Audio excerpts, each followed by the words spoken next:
बिस्मिल्लाहिर्रहमानिर्रहीम अस्सलाम वालेकुम। Welcome to my YouTube channel. Respected viewers, 5 जून 2023 के नेशनल और इंटरनेशनल करंट अफेयर्स और कल ही पंजाब पब्लिक सर्विस कमीशन ने जो पीएमएस जीके का पेपर कंडक्ट किया है उसमें 17 से जो 18 सवाल थे वो सिर्फ और सिर्फ पर्सनैलिटी बेस्ड करंट अफेयर से ताल्लुक रखते थे। यानी इतनी इंपॉर्टेंस है करंट अफेयर्स की। और कल के पेपर का अगर आप कंप्लीट एनालिसिस करें तो तकरीबन 70 सवाल ऐसे थे जो कि पाकिस्तान अफेयर्स और करंट अफेयर्स में से आए हैं। तो ये पोर्शन अगर आप इसके ऊपर मेहनत नहीं कर रहे, अगर आप इसको इंपॉर्टेंस नहीं दे रहे, तो सिर्फ और सिर्फ आप अपना नुकसान कर रहे हैं। आजकल करंट अफेयर्स की और पाकिस्तान अफेयर्स की जो पीपीएससी में एक ट्रेंड बनता चला जा रहा है उसकी बहुत इंपॉर्टेंस है। और इंटरव्यू में तो ये आपको हेल्प करते ही करते हैं कि इंटरव्यू में अगर आपसे करंट अफेयर्स के ऊपर डिस्कशन जनरेट होती है और अगर आप उसको अच्छे तरीके से अपना आंसर दे पाते हैं, क्रिटिकली एनालाइज कर पाते हैं, तो ये चीज पैनल के ऊपर आपका एक पॉजिटिव इम्प्रेशन आपका लेके आती है और जिससे आपको वो अच्छे मार्क्स देके जाते हैं। तो आज 5 जून को जितने भी नेशनल और इंटरनेशनल लेवल के करंट अफेयर्स हैं उसकी वीडियो मैं आप लोगों के साथ शेयर करने जा रहा हूं। सबसे पहले द मोस्ट इंपॉर्टेंट क्वेश्चन है, world environment day is observed on.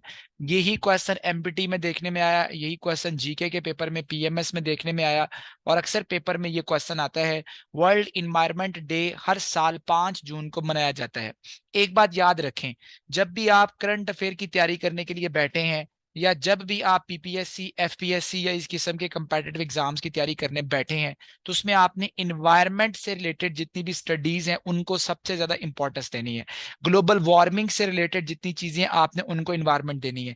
Climate change से रिलेटेड जितनी चीजें आपके सामने आती हैं, क्वेश्चंस आते हैं, आपने उनको इंपॉर्टेंस देनी है।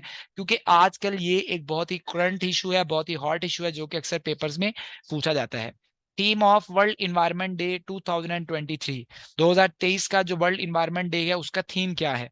तो इस साल के इन्वायरमेंट डे का थीम है बीट प्लास्टिक पोल्यूशन। और प्लास्टिक पोल्यूशन को लेके यूनाइटेड नेशंस और जितनी भी ग्लोबल वर्ल्ड है वो इसके ऊपर फोकस कर रही है और यही इस साल का थीम रखा गया है। Every year dash world wide plastic is produced, पूरी दुनिया में हर साल कितना प्लास्टिक प्रोड्यूस होता है? तो एक अंदाजे के मुताबिक पूरी दुनिया में 400 मिलियन टन प्लास्टिक हर साल प्रोड्यूस होता है। Recently Pakistan has established a platform for plastic waste management. Pakistan ने भी यूएन के मुताबिक और दूसरी जो इंटरनेशनल ऑर्गेनाइजेशंस हैं उनके मुताबिक अपने मुल्क से प्लास्टिक वेस्ट को खत्म करने के लिए इकदाम किए हैं। इसी पर्पस के लिए पाकिस्तान ने एक प्लेटफॉर्म इनिशिएट किया है। उस प्लेटफॉर्म का नाम है national plastic action partnership.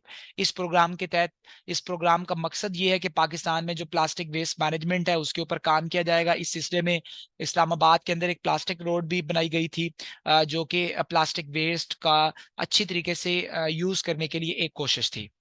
G7 nations has set dash air as target air to combat surplus plastic pollution। G7 की जो मीटिंग हुई थी जापान के अंदर हिरोशिमा में, उसके अंदर प्लास्टिक जो पॉल्यूशन है ये भी डिस्कशन में आई थी। और वहां पे G7 कंट्रीज ने टारगेट ये सेट किया है कि वो अपने ममालिक से 2040 तक, ये यहाँ पे इसका आंसर ठीक नहीं लिखा हुआ, 2040 इसका करेक्ट आंसर है, 2040 तक वो जो प्लास्टिक पोल्यूशन है उसको अच्छे खासे रिड्यूस कर देंगे। Which section of Pakistan pollution laws forbids discharge of effluents, waste and air pollution? जितनी भी फैक्ट्रीज हैं, हाउस होल्ड्स हैं, इनसे निकलने वाले जो इफ्लुएंट्स होते हैं, वेस्ट होता है या एयर पोल्यूशन होती है, पाकिस्तान पोल्यूशन लॉ के एक सेक्शन के मुताबिक इसको फॉरबिड किया जाता है। वो सेक्शन कौन सा है? तो वो सेक्शन 11 ऑफ पीपा, पाकिस्तान पोल्यूशन लॉ का सेक्शन 11 है। When did US and Canada navies conducted military exercise in Taiwan state? China और ताइवान के दरमियान जो समुद्री छोटा सा एक बेल्ट बनता है उसे ताइवान स्ट्रेट कहते हैं, जो कि मेनलैंड चाइना और ताइवान को आपस में सेपरेट करता है। यहाँ पे यूएसए और कनाडा ने एक नेवी एक्सरसाइजेस कंडक्ट की थी। ये नेवी एक्सरसाइजेस कब हुई थी? ये नेवी एक्सरसाइजेस हुई हैं 4 जून को और इसमें एक बहुत ही इंपॉर्टेंट ये पेशरफ्त हुई थी कि जो यूएसए का एक बहुत ही क्राफ्ट कैरियर था, जंगी बहरी जहाज था, उसके रडार में एक चाइनीज वेसल देखने में आई थी, एक चाइनीज जहाज देखने में आया था और टेंशन बहुत ज्यादा बढ़ गई थी। ताहम कोई भी नाखुशगवार वाकया देखने में नहीं आया था और यूएसए और कनाडा ने यहाँ पे ज्वाइंटली एक्सरसाइजेस की थी अपनी मिलिट्री प्रेजेंस को बढ़ाने के लिए। Name the militant organisation which killed 54 Ugandan troops in Somalia. Somalia के अंदर युगांडा के कुछ पीस कीपर ट्रूप्स काम कर रहे हैं यूएन मिशन के ऊपर और वहां पे उनके ऊपर एक दहशतगर्द तंजीम ने हमला किया जिसके नतीजे में 54 जो युगांडन ट्रूप्स हैं हैं उनकी डेथ हुई है। ये जो दहशतगर्द तंजीम है सोमालिया की, इसका नाम है Al Shahab. Turkey is opposing dash countries inclusion in NATO. आप जैसा कि जानते हैं कि तुर्की ने फिनलैंड को ओके किया था, तब ही फिनलैंड नेटो का 31st मेंबर बन सका था। अब तुर्की ने दो ममालिक ऐसे हैं, एक फिनलैंड था और दूसरा स्वीडन था। इन दोनों ममालिक को तुर्की अक्सर वीटो करता रहता है, इन दोनों को वो इंक्लूड नहीं करना चाहता था, क्योंकि रशिया जो है वो इन दोनों कंट्रीज की नेटो में शमूलियत का खिलाफ था। और रेसिप तैयब उर्दगान के और व्लादिमीर पुतिन के बहुत अच्छे ताल्लुकात हैं, इसलिए प्यूटन ने हमेशा से उर्दगान के ऊपर ये प्रेशर बिल्ड किया है कि तुर्की मेक श्योर करे कि नेटो के अंदर स्वीडन और फिनलैंड ना आए। ताम तैयब उर्दगान ने यहाँ पे कुछ लो और कुछ दो की पॉलिसी पर अमल पैरा करते हुए फिनलैंड को तो शामिल करवा दिया था, और स्वीडन को ये कहकर शामिल नहीं करवाया कि 2016 की जो नाकाम तुर्की की फौजी बगावत हुई थी, उस फौजी बगावत के पीछे बेसिकली गोलन थे। तो जो गोलन और उनके जो हामी हैं उनको स्वीडन ने अपने यहाँ पनाह दी हुई है। गोलन तो खुद यूएसए के अंदर है बेसिकली, लेकिन उनके कुछ हामी हैं जो स्वीडन ने उनको पनाह दी हुई है, एजाइलम दी हुई है। और एर्दोगान का ये मौकफ है कि वो इसको वापस लेके आना चाहते हैं स्वीडन से, इसलिए उन्होंने इनको अपोज किया। ताम अब नेटो के जो सेक्रेटरी हैं वो ये चाहते हैं कि जो नेक्स्ट मंथ में नेटो की मीटिंग होने जा रही है स्लोवेकिया के अंदर, वहां पे तुर्की अपोज ना करे और स्वीडन को भी नेटो के अंदर शामिल कर लिया जाए। Recently world spy chief met in which country. हाल ही में एक बहुत बड़ी पेशरफ्त आई है, दुनिया भर की बड़ी बड़ी जो इंटेलिजेंस एजेंसीज है उनके जो चीफ हैं उन्होंने सीक्रेटली एक मीटिंग की एक कंट्री के अंदर, और पूरी दुनिया के मामला डिस्कशन आए हैं, जिसके अंदर यूक्रेन रशिया वॉर सबसे इंपॉर्टेंट है। इसके अलावा ओपेक प्लस जो काम कर रहा है दुनिया के अंदर एनर्जी क्राइसिस है, उसके भी मामला डिस्कस किए गए हैं। तो ये सारी चीजों को डिस्कस करने के लिए सिंगापुर में स्पाई चीफ की एक मीटिंग हुई है, जिसको दुनिया भर के बहुत सारे लीडर्स ने अटेंड किया है। Which country hosted Shangri-La dialogue security meeting. हर साल एक बहुत बड़ी सिक्योरिटी मीटिंग होती है जिसमें दुनिया भर के सिक्योरिटी डेलीगेशंस आते हैं, स्पाई चीफ्स आते हैं, आके मीटिंग करते हैं। उस मीटिंग को शैंग्री-ला डायलॉग सिक्योरिटी मीटिंग कहते हैं। शैंग्री-ला डायलॉग सिक्योरिटी मीटिंग 4 जून तक सिंगापुर में हुए थे। Name the countries which are part of five eyes network. एक 5 कंट्रीज हैं जिनका एक इत्तेहाद है जिसे फाइव आईज नेटवर्क कहा जाता है। ये भी दरअसल एक मिलिट्री इत्तेहाद है, मिलिट्री अलायंस है। ये कौन से 5 कंट्रीज हैं? ये USA, United kingdom, Canada, Australia और न्यूजीलैंड इसके अंदर शामिल हैं।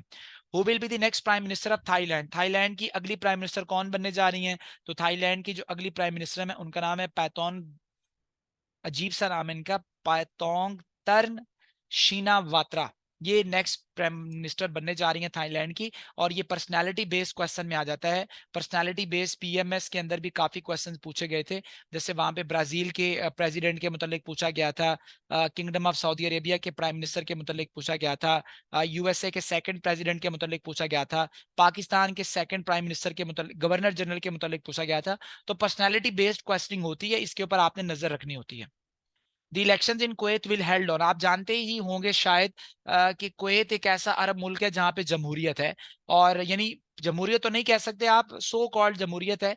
वहां पे एक पार्लियामेंट्री सिस्टम है बकायदा, जिसके पार्लियामेंट उसमें डिसीजन लेती है। तो नेक्स्ट इलेक्शन होने जा रहे हैं कुवैत के अंदर, और ये जो नेक्स्ट इलेक्शन है ये कल यानी 6 जून को कंडक्ट होंगे।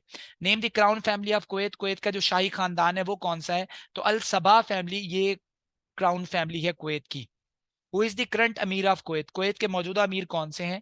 कुवैत के मौजूदा अमीर का नाम है नवाफ अल अहमद अल सबा।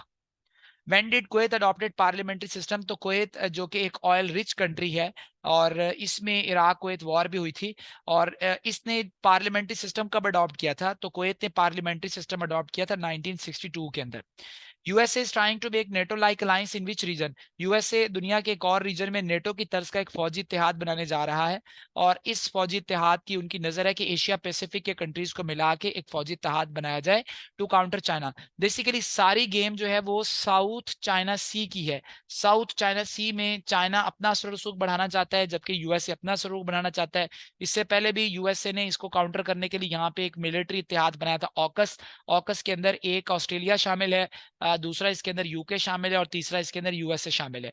जबकि एक और मिलिट्री इत्तेहाद यहाँ पे बनाया गया था क्वाड, और क्वाड की रिसेंट मीटिंग भी हुई थी। नेक्स्ट ईयर मीटिंग इसकी इंडिया में होने वाली है। इस ईयर की मीटिंग इसकी सिडनी में होनी थी जो कि मनसूख हुई थी, और फिर ये हिरोशिमा में साइड लाइन पे मुज़ाकरात हुए थे। इसके अंदर basically United states of America शामिल है, जापान शामिल है, इंडिया शामिल है और ऑस्ट्रेलिया शामिल है। ये दोनों भी चाइना को काउंटर करने के लिए बनाए गए थे, और अब ये बाकी कंट्रीज को मिला के एक एशिया पैसिफिक का अलायंस बनाने जा रहा है जिसकी चाइना ने मुखालिफत की है। According to Stockholm International Peace Research, worldwide defense budget has been increased by ये जो वॉर चली है यूक्रेन की, इसके बाद दुनिया भर में जो डिफेंस बजट है इसके अंदर एक बहुत बड़ा इंक्रीमेंट देखने में आया है। इंटरनेशनल एक थिंक टैंक है जिसे स्टॉकहोम इंटरनेशनल पीस रिसर्च कहा जाता है, उन्होंने ये रिपोर्ट पब्लिश की है जिसके मुताबिक दुनिया भर में 4% जो है वो इंक्रीज देखने में आया है। When did OPEC plus meeting held to decide supply cuts? OPEC plus जो कंट्रीज हैं इनके दरमियान एक मीटिंग हुई है जिसमें दुनिया भर में जो ऑयल सप्लाई है उसे कट करने की बात की जा रही है, और ये जो मीटिंग है ये 4 जून को देखने में आई है। तो ये आज के करंट अफेयर्स हैं कुछ इंपॉर्टेंट जो कि मैंने आपके साथ शेयर किए हैं। इससे पहले आपको थंबनेल के ऊपर हमारे नए सेशन के मुतालिक डिटेल नजर आ रही होंगी। हमारा नया सेशन इंशाल्लाह नेक्स्ट मंडे 11 जून से स्टार्ट होने जा रहा है। अगर आप इसमें पार्टिसिपेट करना चाहते हैं तो व्हाट्सएप नंबर आपको दिया गया है, उसके ऊपर अपनी रजिस्ट्रेशन करवा सकते हैं। 4 मंथ्स का ये सेशन होगा, और 4 मंथ के इस सेशन की सिर्फ 3500 रुपीज फीस है। इसके अंदर आपको तमाम 1 पेपर जॉब्स की तैयारी करवाई जाएगी, पूरे 10 सब्जेक्ट्स पढ़ाए जाएंगे। पढ़ाने के तरीकाकार से आप थोड़े बहुत मेरे से वाकिफ ही हैं। इंशाल्लाह आपको इसमें कंप्लीट प्रिपरेशन करवाई जाएगी, कंप्लीट उसकी डिटेल्स आपके साथ शेयर की जाएंगी। आप इसमें पार्टिसिपेट कर सकते हैं इस नंबर के ऊपर कॉन्टैक्ट करके। वीडियो को लाइक कीजिएगा, चैनल सब्सक्राइब कीजिएगा। अल्लाह हाफिज।